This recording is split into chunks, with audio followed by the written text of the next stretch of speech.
Hey guys, it's Katie, and today I'm starting a set of podcasts which are a bit different. They're all about mental health.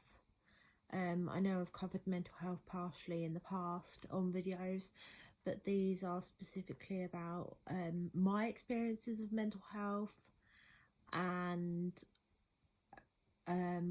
kind of I've split them into categories. So first of all, I'm starting off with something that strongly affects me, which is part of my autism, and it's hyperfixation. And this isn't something I talk to people about often. It's really difficult to express how I feel with it. So the best way I could explain hyperfixation is that it's like when you are having I don't want to use the word obsessive, but I'm going to have to use the word obsessive. So like it's obsessive thoughts over somebody or something, and it basically takes over your like day with these thoughts and your night. And you can't stop thinking about this thing or the person or people. I hyperfixate over people, and I have done for as long as I could remember. My longest hyperfixation has gone on now for 3 years, and it's really difficult. Because you never know when a new hyperfixation is going to come in. It just happens, and you don't do it on purpose. So it's quite difficult. With like when you hyperfixate over people, you don't fancy them, you don't love them or anything like that. It's nothing like that. With me, when I hyperfixate over someone, it's because I admire them in a way that, not love way, but I admire them for their personality. I feel that they're a safe person I can trust. And it doesn't always turn out to be that case that I can trust them, because I've had people I've hyperfixated over before and then it turned out I couldn't trust them. But in most cases, it's well, for me, it's when I feel I can trust them and I want to, kind of in a sensible way, you admire them as in you want to be like them, and you try so hard to please this person, and they don't know that you're doing it. They're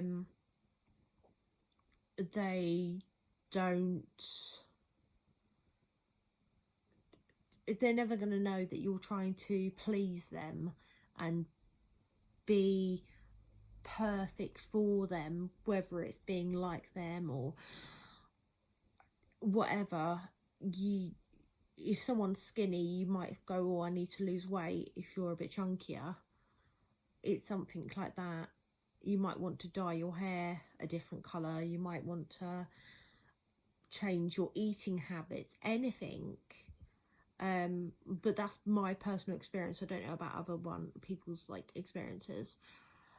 Something that helps me with hyperfixation is actually looking at photos of the person I'm hyperfixating over, because it calms me down. If I wasn't able to see a photograph of them or photos of them, then I would be in quite a manic state, if that makes sense. I wouldn't be able to control my thoughts, and it can be really, really difficult. And it sounds really weird just saying, oh, I just need to see a photo of them, or if you can see that person, then you can see them, or even talking to them can calm me down as well. If I hyperfixate over someone and you have contact with them, just saying hello to them, having a general catch up can be really relieving. Because when I feel that when I hyperfixate over someone, you get like or I do I should stop saying you, I get like almost like it's like you're dreaming, like daydreaming, if that makes sense. So you go into a sense of you're in an alternative reality and you're imagining your world around that person, and it can be really challenging. It takes up most of my day, it takes up most of the night time, unless I can, you know, see a photo of that person and focus and go back to normal. That's the only way I can function.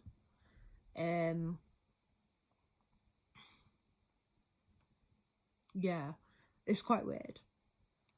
You do feel weird about it. It makes me feel physically sick sometimes because it can be very time consuming, and it's hard because, especially like my current hyperfixation, I can't see that person anymore, because it's not anything bad or anything, it's just I can't see them because I don't have a reason to be near them, if that makes sense. But it's difficult because if I could say to somebody, if I could explain in words how hyperfixation works and how it makes me feel, then I think it could either go two ways. I think someone could either misinterpret it and think you're an absolute weirdo, or they would understand and do something about it. Things that have upset me in the past have been when someone, I think someone once found out that I was hyperfixating over them, and they actually blocked me on like social media and stuff.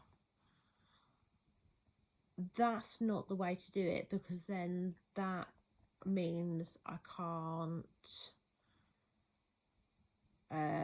relax. It doesn't help at all. It makes the hyperfixation worse and go on for longer, and that's really difficult. And it's not easy to explain to someone how hyperfixation works, but hopefully if people see this video, it explains it a bit better in my terms. Like I said, you know, you don't love someone in a way that I wouldn't like fancy them, I wouldn't want to go out with them. You don't have fantasies in a way that are adult, if that makes sense. I'm trying to make this as kind of clean as possible because obviously this is on the family channel, but you don't have thoughts in that way, or I don't anyway.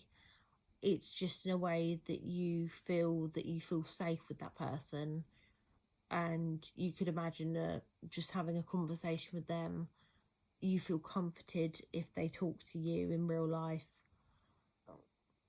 So yeah, that basically sums up hyperfixation within a 10-minute video. Thanks for watching, and in the next video I will cover another topic. But see you soon guys, bye.